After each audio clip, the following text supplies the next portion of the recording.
Hola, ¿se escucha? Correcto, bien. Hola Jorge, ¿qué tal? ¿Cómo estás? Buenos días. Enrique Dufo, ¿cómo estás? ¿Cómo estás, José? ¿Cómo te va? Buenos días. ¿Me escuchas? Hola, hola Sí, Jorge, ¿cómo estás? ¿qué tal? ¿Cómo estás? Buenos días. Sí, te escucho bien.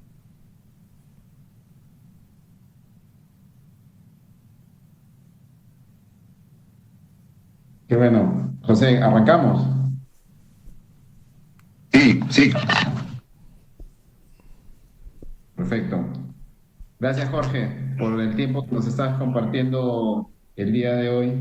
También agradecer a los participantes a este evento, siguiendo con una buena práctica a lo largo de estas diferentes semanas.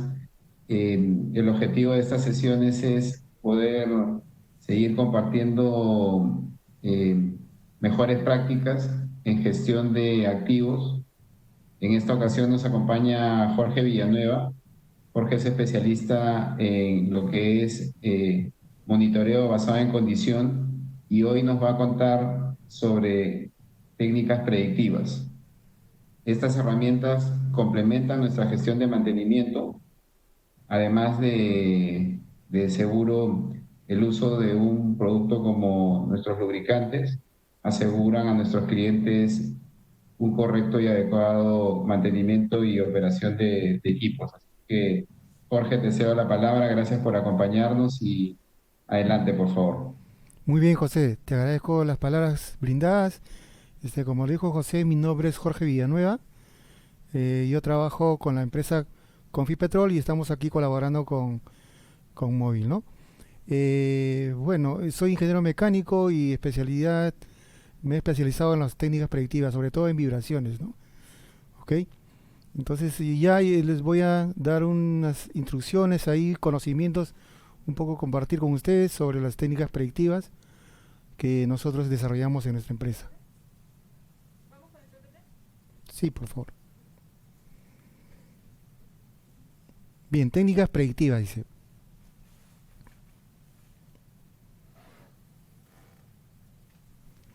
A través de la historia, desde el siglo XIX, por lo menos, el ser humano ha venido desarrollando máquinas, ¿no? Desde máquinas muy simples y hasta el momento que se ha desarrollado máquinas muy complejas, sobre todo unidas con lo que es la electrónica, ¿no? La electrónica en estos momentos están muy desarrolladas y todas las máquinas actuales ya están acopladas a la electrónica. Entonces, desde las épocas antiguas, el mantenimiento se ha ido desarrollando de igual modo para poder asistir en que las máquinas continúen su trabajo normal durante su ciclo de vida. Tal es así que en la antigüedad solamente se usaban simplemente lubricantes, se inició con el uso de barros de pantano, que se metía a los engranajes antiguos, hasta usar aceites, grasas y posteriormente en los años 90, 50, del 1950 por ahí, se aplicaban las técnicas de mantenimiento, perdón, correctivo, ¿no? Basado en que se hacían trabajar las máquinas a falla hasta que se deterioren y ahí se reemplazaba todo, ¿no? Lentamente la humanidad se ha ido, o los ingenieros de confiabilidad se han ido dando cuenta de que se le puede sacar más provecho y mejorar el tiempo de vida útil de la máquina. Tal es así que se han ido innovando en la parte de mantenimiento una serie de actividades, como es el caso de la gestión de activos, y en la actualidad tenemos el desarrollo completo de las técnicas del mantenimiento basado o centrado en confiabilidad, ¿no? ahí en la diapositiva vemos una curva, ¿no?, que se relaciona con lo que es la confiabilidad en sí de la máquina, ¿no? Tenemos las horas de funcionamiento, que sería la vida útil, ¿no?, desde un inicio del diseño de la máquina, ¿no?, la precisión, que es la etapa de instalación en campo, el comisionamiento. Luego entramos a la etapa de funcionamiento, el PF, que es esto, en un inicio se aplican unas técnicas predictivas para poder determinar su estado, detectar fallas y hacer el seguimiento, ¿no? Esto se contrasta contra la resistencia de la falla, ¿no? A medida que la máquina va avanzando de tiempo en la utilización, la resistencia a la falla va disminuyendo, ¿no? Posterior a las técnicas predictivas viene el mantenimiento preventivo, que es una serie de rutinas de mantenimiento, como por ejemplo engrasar la máquina, cambiar el lubricante, y hasta que viene ya la falla, ¿no?, la falla final de la máquina. ¿Ok? Bien. Dentro de las técnicas predictivas tenemos lo que es los monitoreos basados en condición, ¿no? Monitoreo basado en condición, ¿no? Una de las técnicas que se complementan entre ellas es el análisis de aceite, ¿no?, de aceites usados, que es muy importante utilizarlo bastante, o es muy utilizado en lo que es motores de combustión, ¿no? Y también la técnica de vibraciones, análisis vibracional, y la técnica de termografía, ¿no? Entonces vamos a ingresar a lo que es el monitoreo basado en condición, ¿no? ¿Qué objetivos persigue, ¿no? Los principales objetivos que persiguen son buscar la falla del elemento de máquina antes que suceda, básico, ¿no? Y el segundo objetivo es de maximizar la vida útil de estos elementos de máquina, ¿correcto? Entonces ahí tenemos lo que es el mantenimiento basado en condición, que se relaciona con las técnicas predictivas, ¿no? Ya habíamos hablado de eso, que son vibraciones, análisis de aceite y entre otras, ¿no? La gestión de activos, que tiene que ver con todo el programa, el plan establecido para la conservación de los equipos, ¿no? Viene la información que arroja el mantenimiento basado en condición, ¿no? Vibraciones, niveles de vibraciones, temperaturas, valores de desgaste, ¿no?, en el caso de técnicas de análisis de aceite, y la retribución o la compensación económica que se obtiene por utilizar esta técnica, ¿no?, el monitoreo basado en condición, ¿no?, que por cierto es bastante sustancial, o sea, va a depender del tamaño de máquina, de la falla que se detecta, de la criticidad del equipo dentro de la planta, ¿correcto?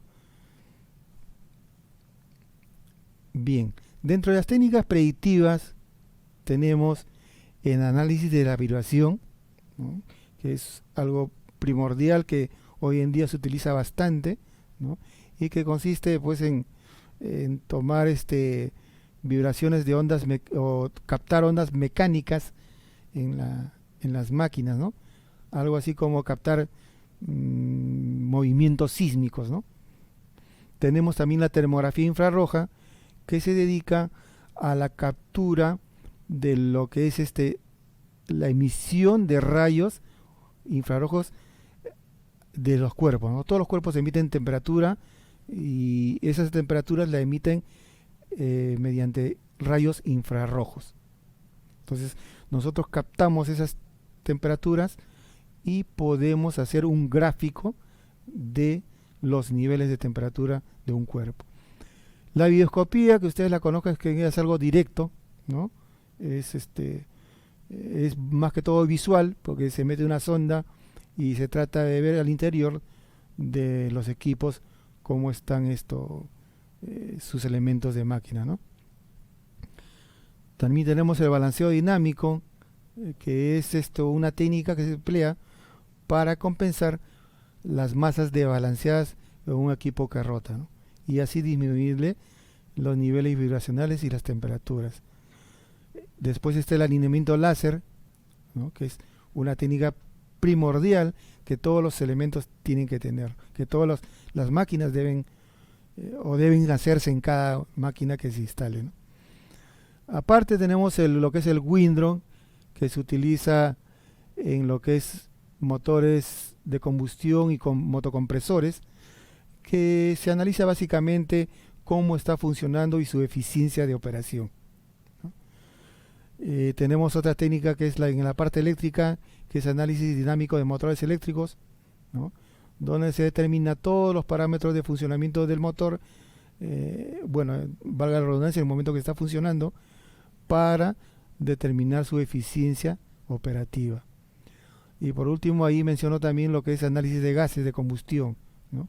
Que tiene que ver con los equipos que combustionan o obtienen su fuerza motriz de la combustión de combustibles fósiles, ¿no? ¿Correcto? El análisis vibracional. ¿Qué son las vibraciones? Son movimientos oscilatorios o alternos, generados por fuerzas también alternas. Se pueden medir, ¿no? Son medibles. Se generan principalmente en todos los equipos rotativos, principalmente, ¿no? Porque también se pueden generar en equipos estáticos, como por ejemplo transformadores, ¿no? No sé, de repente por ahí ustedes han pasado y han escuchado un transformador sonando, ¿no? Ese transformador que está sonando emite también, a la vez que emite sonidos, emite vibraciones, ¿correcto? Se pueden detectar problemas mecánicos, problemas en motores eléctricos, problemas de origen hidráulico, ¿no? Y bueno, básicamente eso, ¿no? Muy bien. Las vibraciones, como todos los tipos de técnicas predictivas, se pueden medir de la siguiente manera, ¿no? Tienen una amplitud de vibración, ¿no?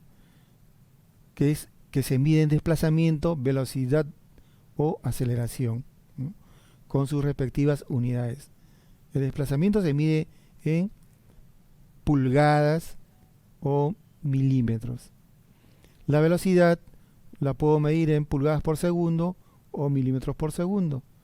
Y la aceleración la puedo medir en unidades de aceleración, pulgadas por segundo al cuadrado, que es igual a una gravedad. Muy bien. Acá abajo tenemos la gráfica de lo que es una vibración compuesta. Si pueden ver a ustedes ahí la onda compuesta, que dice vibración compuesta, es una onda, ¿no? Vibratoria, ¿no? Que se desplaza en el tiempo. Esa onda continúa, ¿no? Es infinita, ¿no? Pero para fines didácticos hemos recortado si se ven dos periodos, dos ondas, ¿correcto? Ahora, para yo poder analizar, ¿no?, este tipo de vibración o esta vibración de esta onda, lo que se hace es descomponerla, ¿no?, en sus componentes principales, y luego discretizarlas en el rango o en el dominio de las frecuencias, como se puede mostrar, como se observa ahí. Y estos son llamados espectros de frecuencia. Cada uno de estos espectros se puede asociar a un defecto que presenta la máquina. Ahora va a depender del nivel de amplitud, ¿no?, que posee para saber si ese defecto es grave o no es grave, ¿no? Se compara esto de aquí con tablas que generan internacionales, ¿no? Bueno, se puede hacer con tablas generadas por nosotros mismos en el campo a través de la experiencia de monitoreos constantes, o también compararlas con lo que es las normas internacionales, ¿no? Muy bien. Entonces, habíamos dicho que el análisis vibracional de una máquina se mide la vibración en el tiempo, ¿no?, Ahí tenemos una onda vibratoria, así salen las ondas vibratorias, ¿no? La mido con el vibrómetro, con el vibroanalizador, y luego las discretizo. Abajo dice frecuencia, ¿no? Los efectos individuales se identifican más fácil en el dominio de la frecuencia.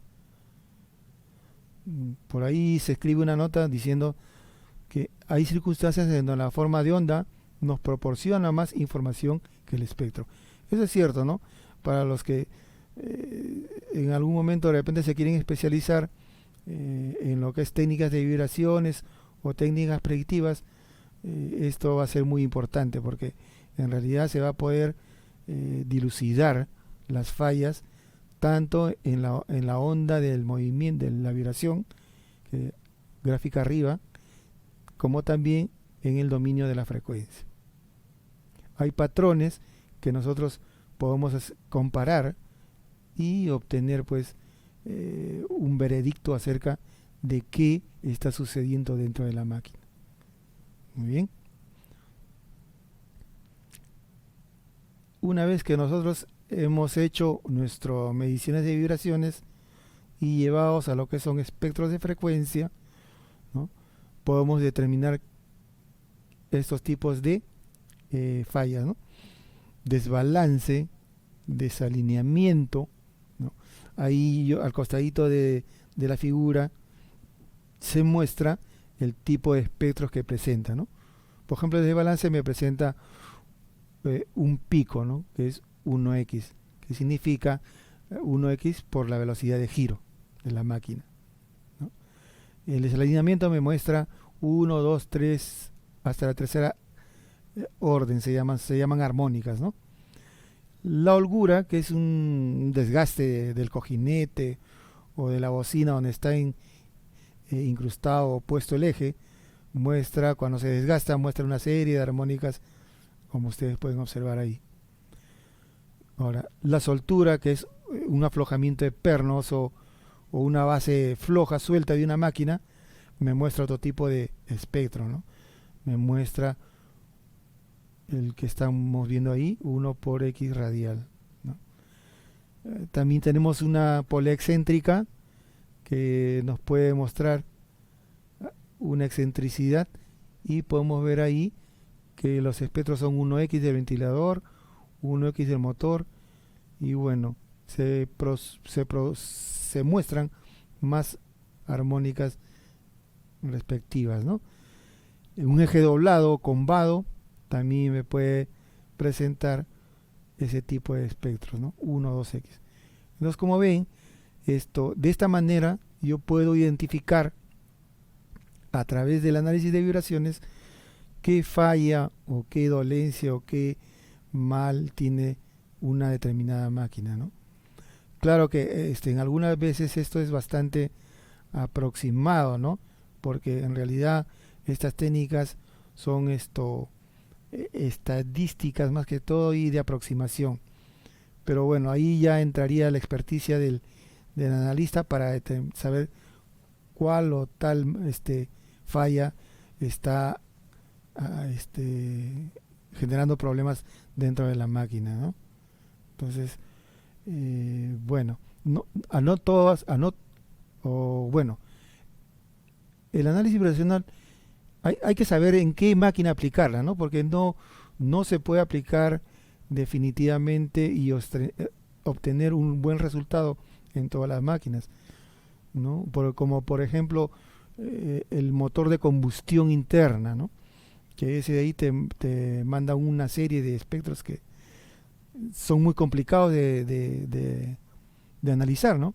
Y las técnicas principales ahí que se puede aplicar es el análisis de aceite, ¿no? Que me da un buen resultado y me anticipa mucho a una falla que esté sucediendo dentro de la máquina. Ahora, las 2, 3, 4, hasta 5 técnicas yo puedo asociarlas, ¿no? Principalmente se pueden asociar lo que es la técnica de vibraciones con lo que es análisis de aceite y la termografía, ¿no? En un caso de desalineamiento, por ejemplo, las fuerzas de desalineamiento generan una precarga en lo que es el rodamiento de una máquina. Entonces, Como consecuencia de ello, puedo yo primero analizar las vibraciones.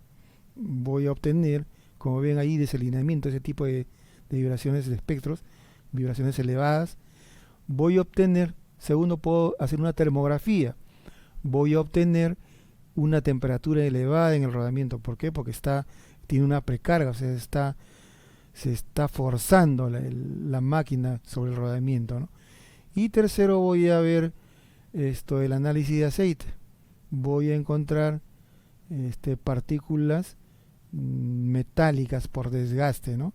Por la sobrecarga que está sufriendo el equipo, ¿correcto? De esta manera se pueden asociar varias técnicas a esto, ¿no? También hay otras técnicas que es el ultrasonido, que también me puede dar resultados de falla en mi rodamiento, ¿no? Y así sucesivamente, ¿correcto? Bien, esto es lo que les mencionaba, ¿no? Son normas internacionales, por ejemplo, para el análisis vibracional se utilizan bastante estas normas, ¿no? La ISO 10816 cuyos capítulos van desde el 1 hasta el 8. Incluso hay una última que ha salido que es la 21. La 21 relacionado con turbinas eólicas, ¿no? O sea, esos molinos, ¿no? Unos molinos que generan energía eléctrica y que están en los campos a una gran altura. Para la 21 ha sido sacada o emitida para este tipo de máquinas. Y cada máquina en general tiene su norma, ¿no? Por ejemplo, luego también hay la 8528-9 que es relacionada únicamente con motores de combustión interna, pero del tipo compacto, o sea, motogenerador compacto, ¿no? Ahí se utiliza esta norma 8528-9. Entonces, cada una de estas normas está relacionado con un equipo en especial, ¿no? Aquí yo les muestro la norma ISO 10816-3, que es un poco genérica para varios determinados equipos, ¿no? Como por ejemplo motores eléctricos y bombas, ¿no? La forma como se interpreta estas normas es muy sencilla, ¿no?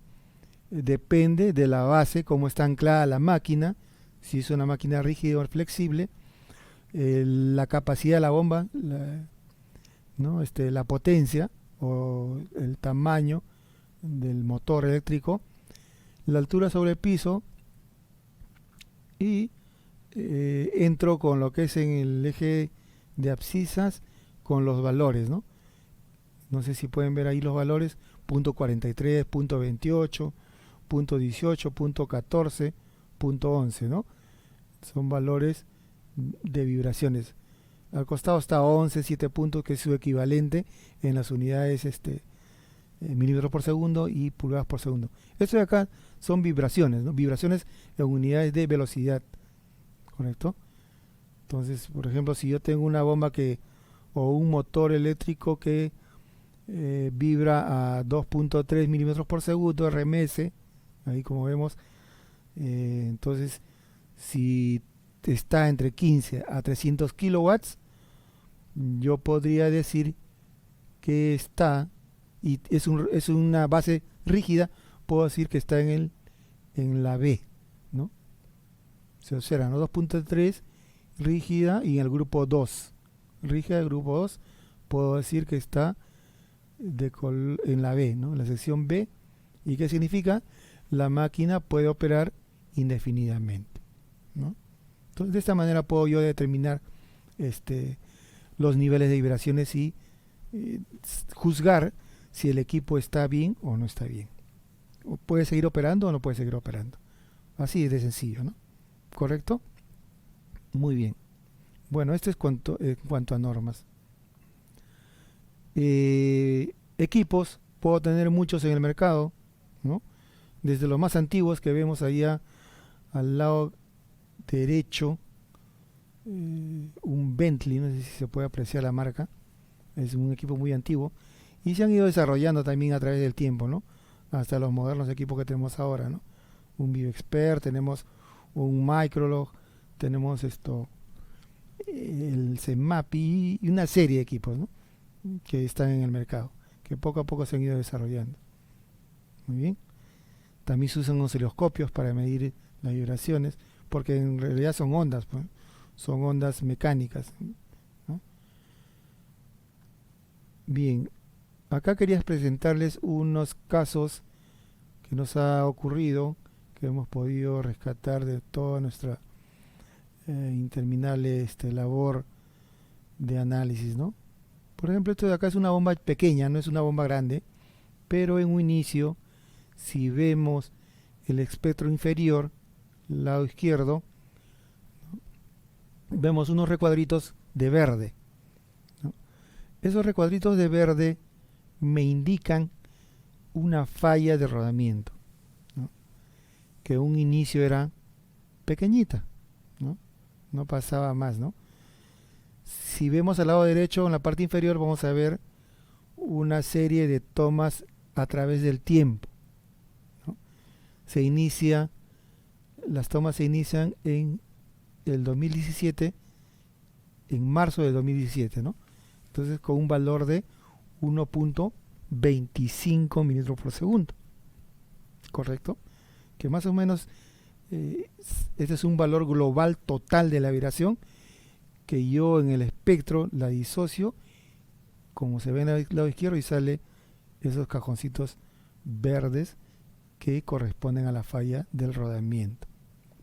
Bien, entonces a través del tiempo nosotros hemos ido monitoreando, ¿no?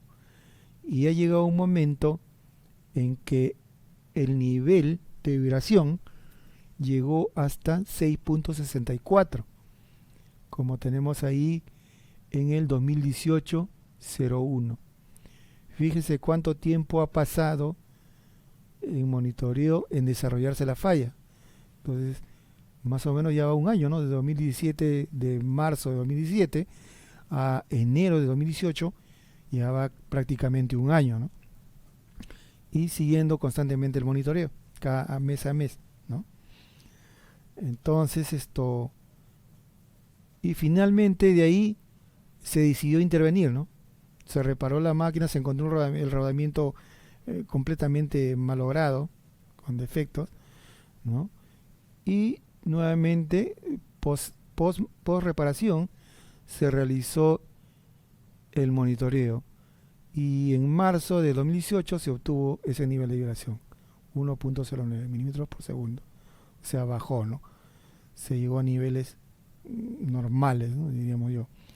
Pero lo que quiero que vean ahí, más que los valores y todas esas cosas, miren cómo se pudo extender la vida útil de la máquina, ¿no?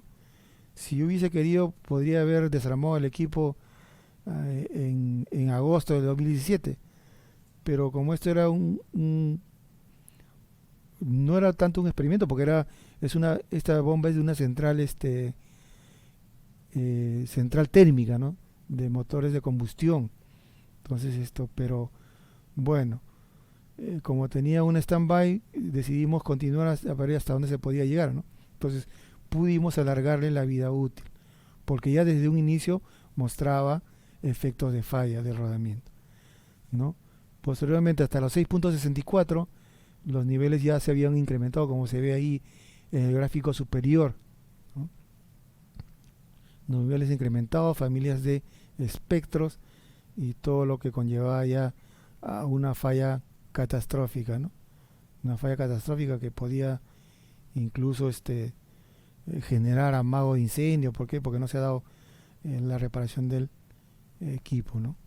Pero bueno, basados en la experiencia de otros equipos que hemos estado así monitoreando, hemos podido determinar ya hasta este punto se llega, porque los espectros ya han variado significativamente y debemos intervenir. ¿Correcto? Muy bien. Acá tenemos esa misma central térmica, donde está esa bombita. También tenía otro problema con lo que es sus turbocompresores, ¿no? Que siempre fallaban. Tenían un problema de falla. Ahí estamos, 26 del 14, todo ese año fue un evento de fallas tremendo que las pérdidas de nosotros como mantenimiento y habían llegado hasta 2.909.000 en solamente en lo que es turbocompresores, ¿no? ¿Por qué? Porque se tenía que comprar, se tenía que hacer mantenimientos de urgencia cada 154 horas de parada de equipo, ¿no? Y eso conllevaba que se redujera las horas de venta de energía, porque ahí se vendía, nos pagaban por cantidad de energía vendida, ¿no? Y nos costaba pues realizar unas paradas y cambiar los turbocompresores. Entonces había una falla ahí que sucedía. Lo que sucedía era que no se limpiaban los álabes, ¿no? Los álabes del turbocompresor. Entonces generaba este tipo de vibraciones, ¿no? Lo que ven a la izquierda, bueno, vemos primero al lado izquierdo, sí, la primera gráfica es el desbalance del turbocompresor, ¿no? Es bien notorio, ahí llegaba, no sé, hasta 8, 9, 10 de vibraciones. Es muy alto para un turbocompresor, ¿no? Máximo debe llevar hasta 5 nada más, ¿no? Eso según recomendaciones del fabricante, ¿no? Abajo vemos las tendencias, los valores 10.9, 7, 6, 5, 6, 6.5, ¿no? Esos son los valores de tendencia, ¿no? Cuando se ensuciaba bien el tubo compresor. En ocasiones hubo momentos en que el compresor colapsaba y se rompía los álabes. Vemos a la derecha el espectro, ¿no? Con una pinta roja ahí encima, que es del turbocompresor. Lo que está al lado izquierdo es todo del motor, ¿no? Entonces, ¿cuál era la causa principal? Era la herencia de residuos de la combustión. ¿Por qué? Porque esta central térmica trabaja con petróleo residual. Es un combustible muy pesado y que arroja bastante residuos y cenizas. Entre ellos tiene azufre, tiene cenizas, bueno, residuales, no me acuerdo bien qué más compuestos arrojaba, pero principalmente era el azufre que corroía todos los álabes del turbocompresor. Entonces, a consecuencia de esto, se desbalanceaban las masas, ¿no?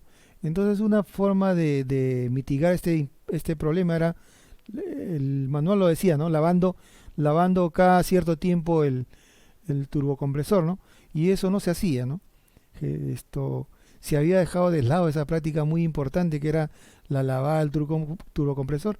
Entonces, como consecuencia de esto, hicimos un estudio y decidimos, pues, evaluar bien el tema y optamos por aplicar la limpieza del turbocompresor para evitar este tipo de daño, ¿no?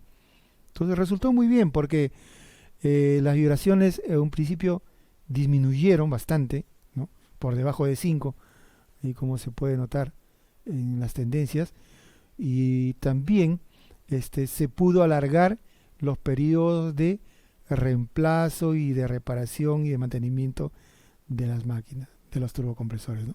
Fue muy interesante ya la cantidad de ahorros que se hizo. Entonces esto pudo ser beneficiosa, ¿no? Y al siguiente año ya esto de acá de 300.000 que se gastaba por año, creo que se gastaba esa cantidad, disminuyó drásticamente, ¿no? ¿No? Ahora los turbocompresores en la actualidad, por ejemplo, ya casi cada año se cambian, ¿no? Ya no se cambian, se estuvieron cambiando cada 2, 3 meses, ¿no? Era catastrófico, ¿no? Era todo un problema. Perfecto, muy bien. Acá tengo una reciente, ¿no? Que es una chancadora cónica de una minera, ¿no? Que en un análisis vibracional rutinario, o sea, nosotros cuando entramos a un servicio de mantenimiento, lo primero que hacemos es le llamamos takeover, ¿no? Pero básicamente es una inspección inicial, ¿no? Un fragmento del takeover que es una inspección inicial de vibraciones, de técnicas vibracionales, donde determinamos el estado, cómo se encuentran los equipos que vamos a ingresar a hacer el mantenimiento. o tenemos a cargo realizar el mantenimiento. Entonces, en una de esas rutinas, en una de esas inspecciones, nos dimos con este problema, ¿no? Como ven ahí, el gráfico, la de derecha, el largo, es una serie, es una onda de vibraciones que muestra picos, ¿no? Golpes, acá espacio de tiempo, ¿no? Este espacio de tiempo estaba relacionado con lo que es la velocidad de giro de la máquina. Entonces, eran unos golpes que no era normal, pues, ¿no? O sea, y nosotros discutimos con los clientes, le dijimos que acá hay un problema. No, pero si eso está bien, no, ellos por su parte, los clientes no quieren cambiar porque cuesta plata, cuesta dinero, ¿no? Invertir, y ustedes están equivocados. Pero tanta insistencia y este problema iba creciendo, esto ya se decidió, pues no se decidió el cliente por lo seguro. Entonces desarmamos el equipo, ¿no? Y miren ustedes lo que encontramos ahí, ¿no? El engranaje cónico de ataque helicoidal fracturado, ¿no? Y cada vez que los dientes, este diente golpeaba contra los otros engranajes, el otro engranaje generaba esa forma de onda de la vibración, ¿no? La falla total, ¿no? Si hubiera fallado totalmente, ahí se hizo un pequeño cálculo de números, hubiera resultado en más o menos $810,124 la reparación total, casi $1.000.000. La falla parcial, ¿no? $405,062, ¿no? ¿Por qué? Porque se tenía que cambiar rodamientos, contraejes, se tuvo que cambiar muchas cosas ahí, ¿no? Y el beneficio que se obtuvo fue de casi $500,000, ¿no? A esto me refería al principio cuando les decía qué tanto beneficios depende de la magnitud de la máquina, depende del tamaño, depende de la criticidad, porque esta es una máquina crítica, una chancadora de mina. Es muy importante porque su producción se basa en esto, ¿no? En el producto que bota una chancadora. Entonces si esta falla, se detiene casi todo. Entonces no venden, se paraliza su producción, pérdidas en producción, pérdidas en el mantenimiento, porque una parada intempestiva dura mucho más tiempo de realizar las correcciones que una parada ya programada, ¿no? Entonces, un gran beneficio para la mina, ¿no? Y ha sido reconocido por la minera donde estamos ahorita laborando, tenemos el mantenimiento, ¿no? Muy bien. Bien, otra técnica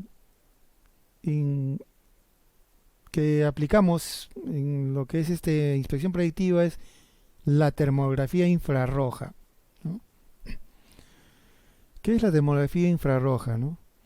Medición de temperaturas mediante la obtención o captura de imágenes térmicas, ¿no? ¿Qué quiere decir esto?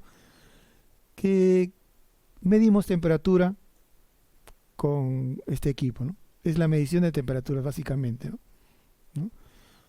Es similar a los equipitos que usan ahora, que usamos todos para medir la temperatura cuando ingresamos a un sitio por esto del COVID. El mismo principio, ¿no? Captación de rayos infrarrojos que emiten los cuerpos. O sea, todos los cuerpos en general emiten rayos infrarrojos productos de el movimiento molecular interno. Entonces, esos rayos infrarrojos portan el nivel de temperatura que tiene un cuerpo. Entonces, si yo capturo con algún equipo esos rayos infrarrojos, ¿no? Y los proceso, voy a poder obtener la temperatura que tiene el cuerpo, ¿no? Ahora, existen muchos equipos, ¿no? Cámaras termográficas, desde cámaras termográficas hasta pirómetros, ¿no? El pirómetro es un equipo muy sencillo que mide una temperatura puntual de un área pequeñita, ¿no? En cambio, la cámara termográfica mide todo un área, ¿no? Y a una gran distancia, ¿no? Esa es la diferencia. Entonces tiene más sensibilidad, tiene más sensores. Sus aplicaciones, equipos estáticos, ¿no? Como transformadores, variadores, tableros eléctricos, ¿no? Equipos rotativos, ¿no? Equipos rotativos como bombas, motores eléctricos, motores de combustión, compresores, ¿no? De entre ellos, transformadores de potencia, ¿no? Transformadores de potencia que son estas máquinas grandes que a veces vemos en las centrales, para los que no los conocen. Allá a la mano derecha tenemos una persona que está termografiando un transformador de potencia, ¿no? Es bien grande, ¿no? Entonces, y tableros eléctricos. Además también tenemos para líneas de transmisión de energía, ¿no? Las líneas que van, que vienen desde la eléctrica de Mantaro hasta Lima y líneas más pequeñas, ¿no? Donde podemos aplicar todo esto acá. Su aplicación es bien amplia y podemos utilizar. Es muy simple, muy sencillo de utilizar. Requiere una pequeña destreza, un adiestramiento y podemos empezar a hacer termografía.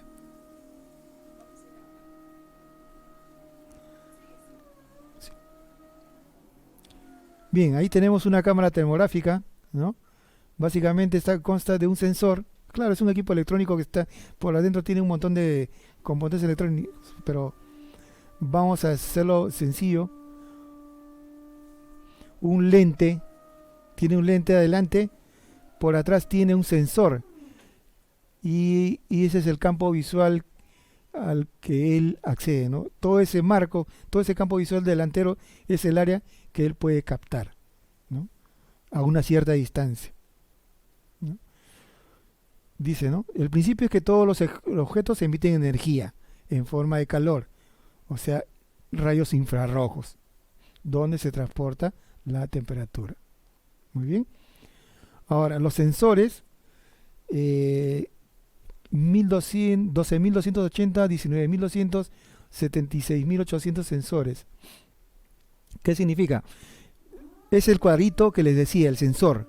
Si ven a la izquierda la figura del equipo, hay un cuadrito pequeño que está fragmentado en cuadrículas. Entonces, cada uno de esas cuadrículas es un sensor, ¿no? Entonces, hay un sensor completo o una cuadrícula que contiene 12.280 sensores, ¿ya? Otra que es más potente, con mayor mayor rango, que tiene 19.200 sensores. Y otro que tiene 76.800 sensores. Entonces, hay de diferentes capacidades, ¿no? Entonces, ¿qué cosa nos hace esto de aquí? ¿Qué nos permite hacer? Reproducir una imagen térmica del objeto que uno desea medirle la temperatura o escudriñar la temperatura, ¿no?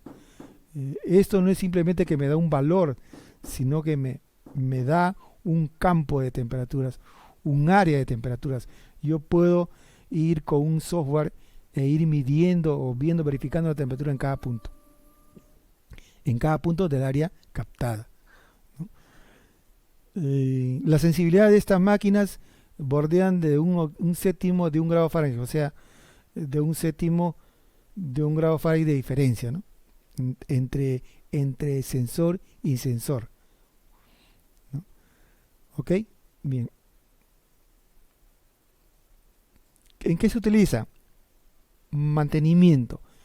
Como habíamos dicho, sistemas eléctricos, sistemas mecánicos, construcción, hornos y calderas, y tiene muchas aplicaciones más, ¿no?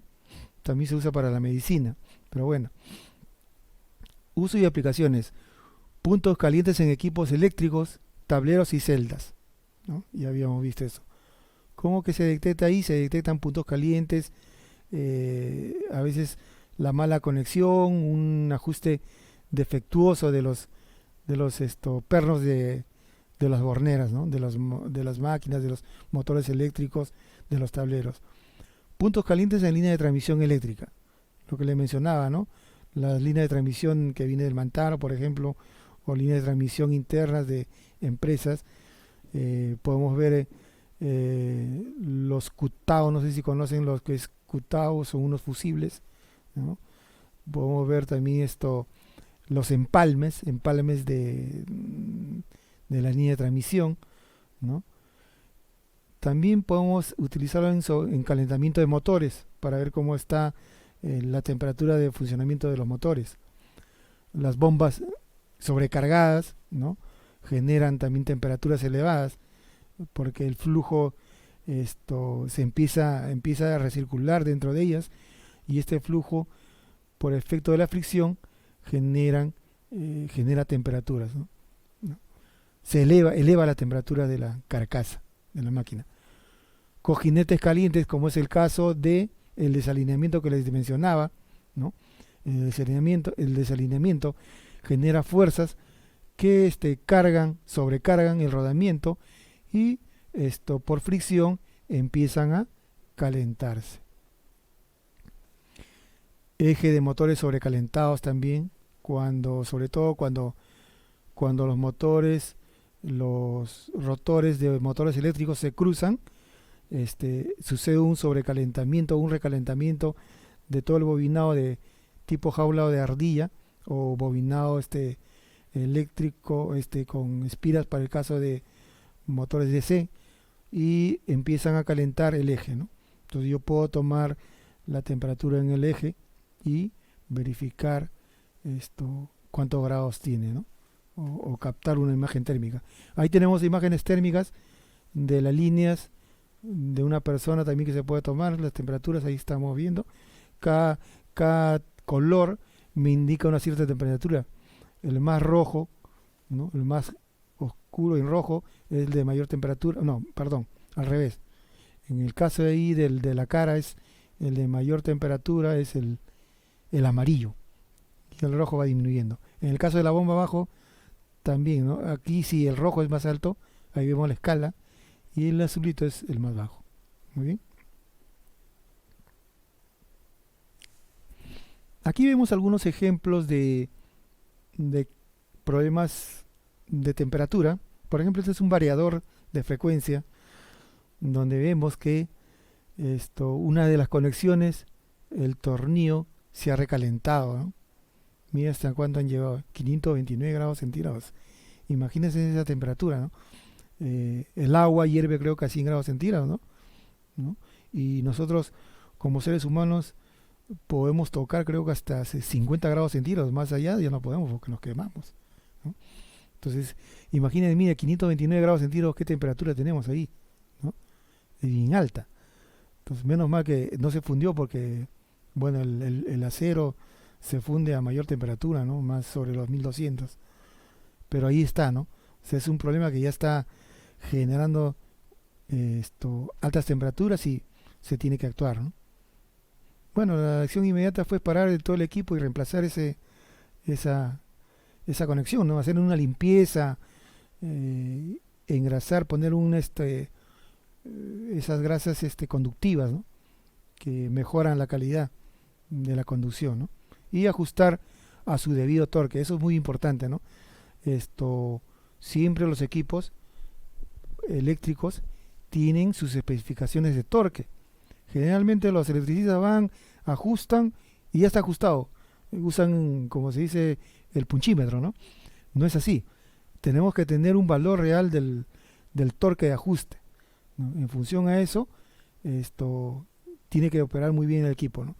Un mayor torque no puede ser, porque malogras el contacto entre metales. Un poco torque, un torque menor no puede ser tampoco, porque no hay un buen contacto. Entonces hay un torque adecuado para que estos pernos funcionen muy bien. ¿Okay? Tenemos también ahí de línea de transmisión, ahí los fusibles, como les comentaba. Ahí tenemos 110 grados centígrados contra los 34 que están por ahí, ¿no? Entonces ya evidentemente ahí hay un problema serio de calentamiento y de transmisión, ¿no? 110 grados, ok. Conector tipo cuchilla. ¿Sí? Tenemos un motor eléctrico, ¿no? Donde su temperatura de operación era hasta 126, o sea, es mucho, ¿no? Normalmente esa temperatura está en 60 grados centígrados exterior y la interior tiene que ser 20 grados más, o sea, más o menos se dice 80 grados centígrados interior, ¿no? Para el bobinado. Pero este estaba en 126, ¿no? 128 ya, ¿no? Más 20, 150. Es demasiado, ¿no? Porque creo que el tipo de tiene que ver con el tipo de aislamiento del motor. Este tipo de aislamiento era H y soportaba hasta 150 grados centígrados, ¿no? Va a depender del tipo de aislamiento del motor para ver hasta qué temperatura soporta cada máquina, ¿no?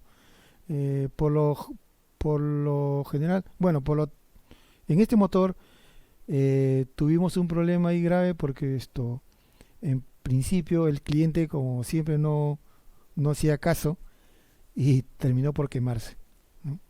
Lamentablemente se quemó el motor, no pudo haber y bueno, una serie de investigaciones y todo. Menos mal que nosotros habíamos mandado nuestro correo. A eso sí, siempre envíen, cuando apenas detecten algún problema, envíen una notificación, envíen un correo, hagan público lo que están encontrando, para que si algo sucede con el equipo, pues no sea responsabilidad de ustedes o las personas pertinentes o el área pertinente tome cartas en el asunto y puedan salvar el equipo. ¿Correcto? Otra de las técnicas utilizadas es la videoscopía, ¿no? ¿Qué hace la videoscopía? Observar y determinar en el interior de un componente, ¿no? O sea, yo a través de una sonda, ¿no? Puedo ingresar dentro de los equipos y ver qué es lo que está pasando adentro, ¿no? Y esto es directo, ¿no? Puedo ver presencia de obstrucciones, defectos, cascarillas, óxidos, adherencias, y rayaduras, ¿qué más? Un montón de cosas, ¿no? Que se puede ver adentro, qué es lo que está pasando. Entonces se aplica en cámaras de combustión de motores, intercambiadores de calor, cajas de engranajes, cilindros de compresores, turbinas, calderas, etcétera, etcétera, etcétera, ¿no? Aquí vemos una serie de videoscopías realizadas con detección de defectos, ¿no? Por ejemplo, en la primera corresponde a lo que es un cilindro de motor. Bueno, casi todos son cilindros de motor, ¿no? Primero unas picaduras, luego una rayadura, una fractura. Veo también una válvula muy en buen estado, puedo ver los asientos de válvula. Puedo ver también el fondo de un pistón. El pistón está carcomido. Veo una válvula completamente con residuos adheridos. Cuando se desarmó esta válvula, se encontró esto ahí, ¿no? Hollín adherido a la válvula, ¿no? Y estaba media carcomida. Tuvo que ser reemplazada. Después ingreso de combustible o ingreso de aceite. Y puedo ver corrosión en lo que es tuberías. Muy bien. Vuelvo a repetir, es cada vez que vean un defecto, comuniquen de inmediato. No se queden o si tienen dudas, pregunten a alguien más especializado. No se queden con el problema encima, porque después les puede costar. Muy bien. También tenemos la técnica de alineamiento láser, que es básicamente corregir la concentricidad de ejes, ¿no? ¿No? Es sencillo, el concepto es sencillo, minimiza riesgos, mejora la seguridad y evita pérdidas de contención, ¿no? Aplicación, ejes se encuentra exactamente colineales. La falla de alineamiento entre dos ejes que acoplados causa fuerzas en los cojinetes que dependen de la precarga rotativa y de la rigidez del equipo. Ya habíamos hablado bastante de eso, ¿no? Que el desalineamiento me genera vibraciones, me genera una precarga, una carga o recarga el rodamiento, y ¿qué más? Me genera partículas de desgaste, y que mediante el análisis de aceite yo puedo determinar qué condición está fallando al fusionar las tres técnicas, ¿no? Muy bien. Otras técnicas predictivas que también manejamos son el análisis de Windrock, que se dedica específicamente a compresores y motores de combustión, ¿no? Se analiza la performance de la máquina, veo lo que son presiones de trabajo, veo vibraciones, también se puede ver con esto. Es un equipo que está muy modernizado, veo vibraciones, veo emisiones acústicas, ultrasonido y, y principalmente puedo ver las curvas de funcionamiento de la presión, ¿no? Tanto en motores como en combustiones. En motores la curva de combustión, ¿no?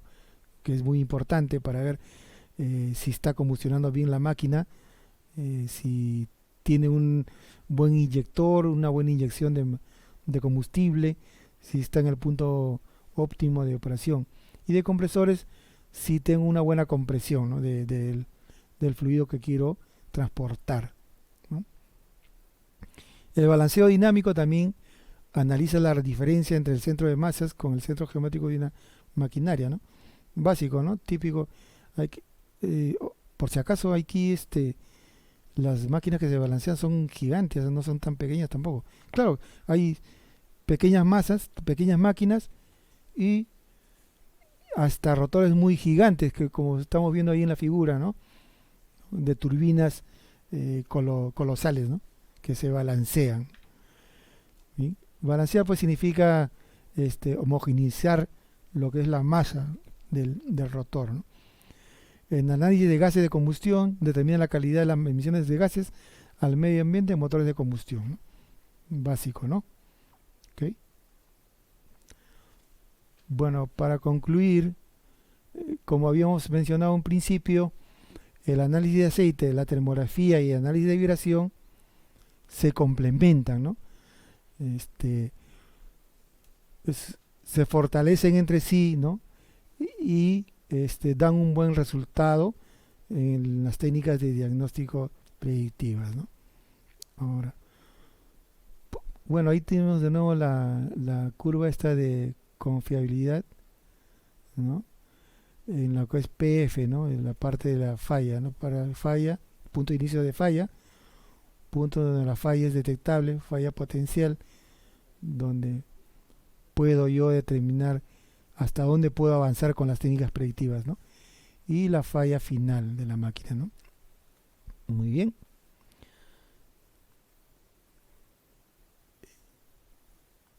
Gracias. ¿Tienen algunas preguntas? ¿Podrían hacerlas?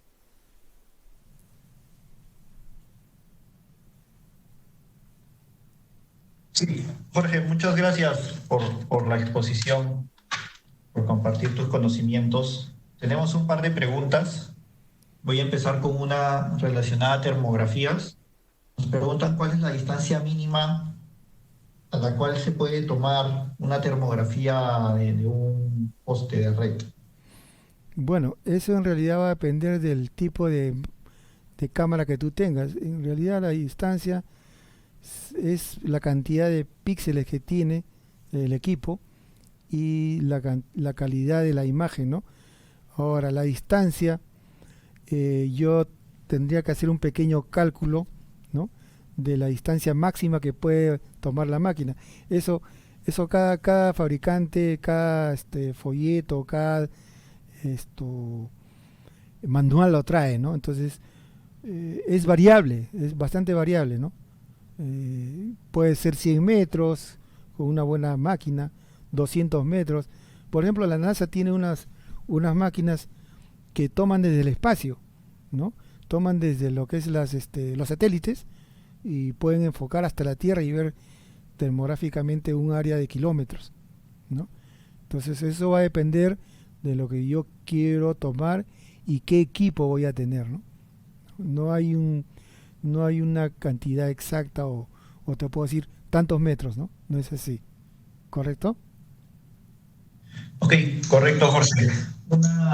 Otra pregunta es sobre el tema también de termografía, pero en términos de emisividad del material. ¿Qué tan importante es tener presente la emisividad del material cuando uno hace una termografía? Bueno, sí, es importante, ¿no? Generalmente todos los materiales tienen una emisividad de 0.2 0.95 me parece, de 0.95 a 1, ¿no? Pero hay materiales como el caso del aluminio, ¿no?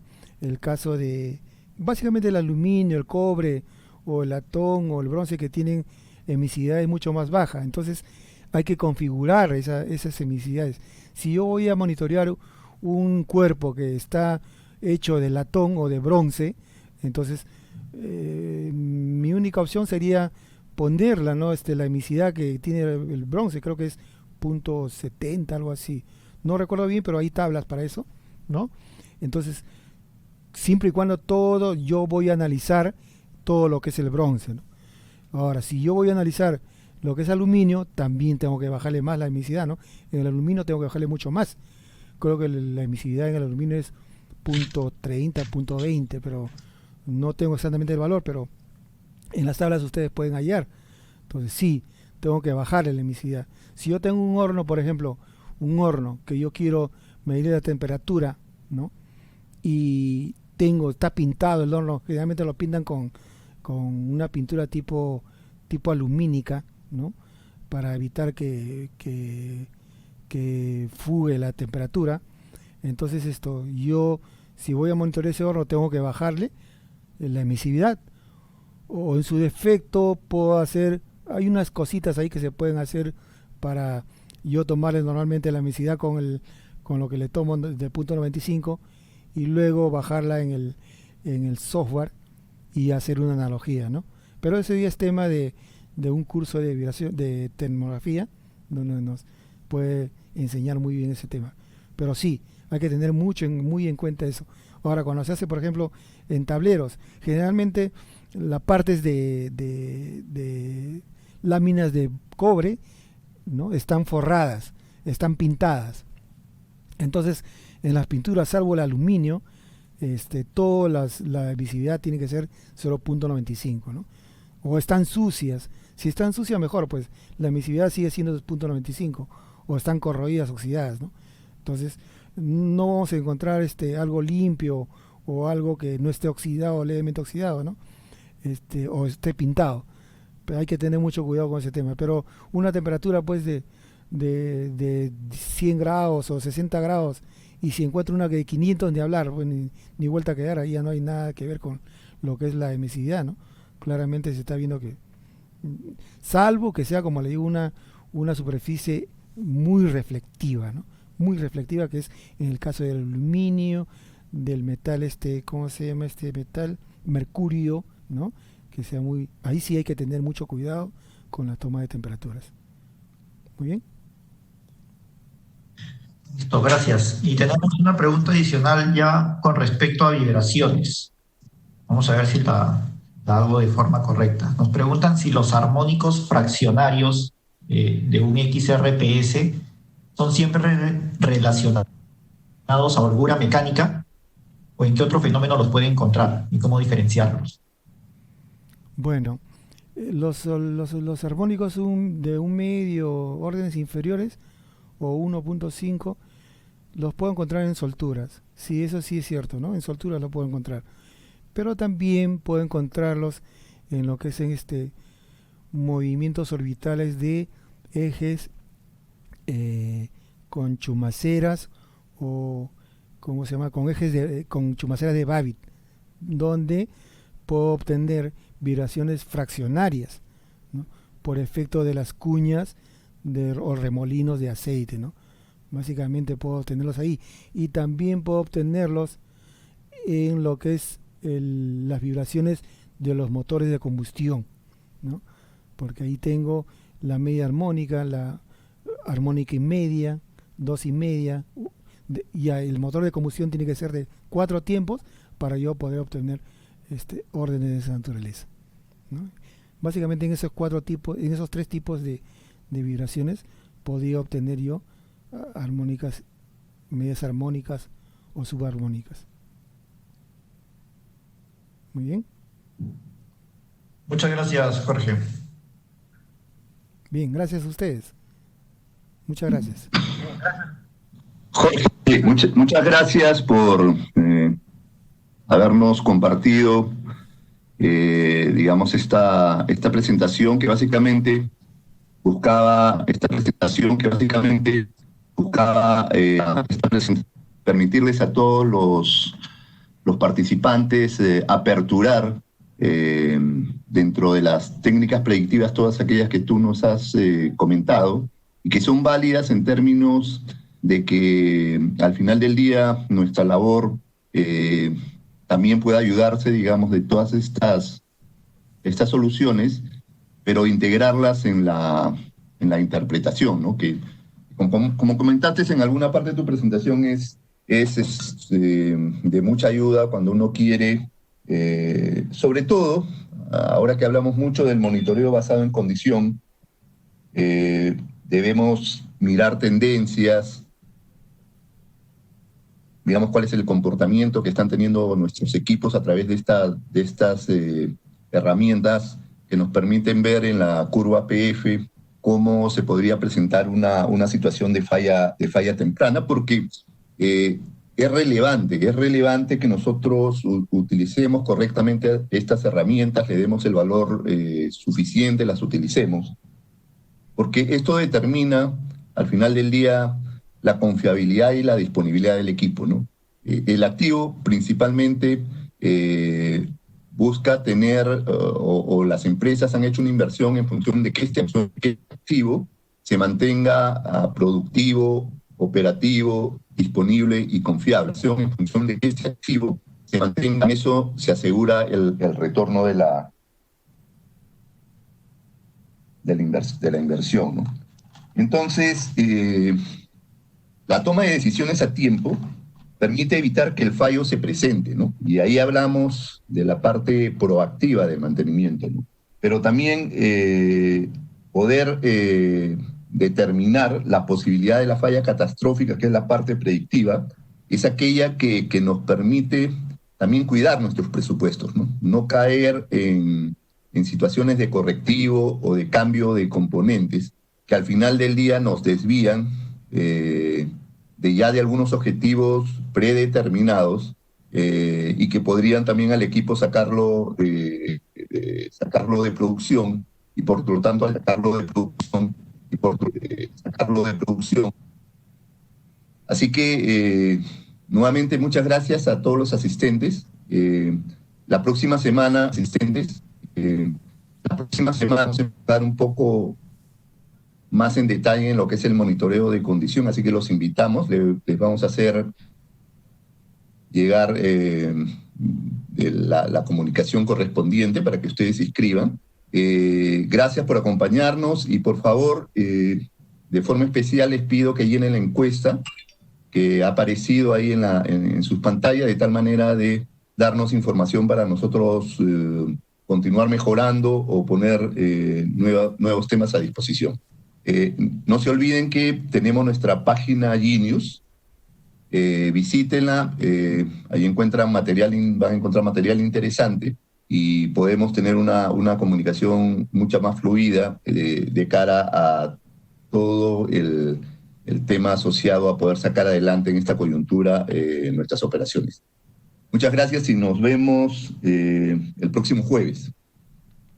Muy bien, gracias a todos. Hasta luego.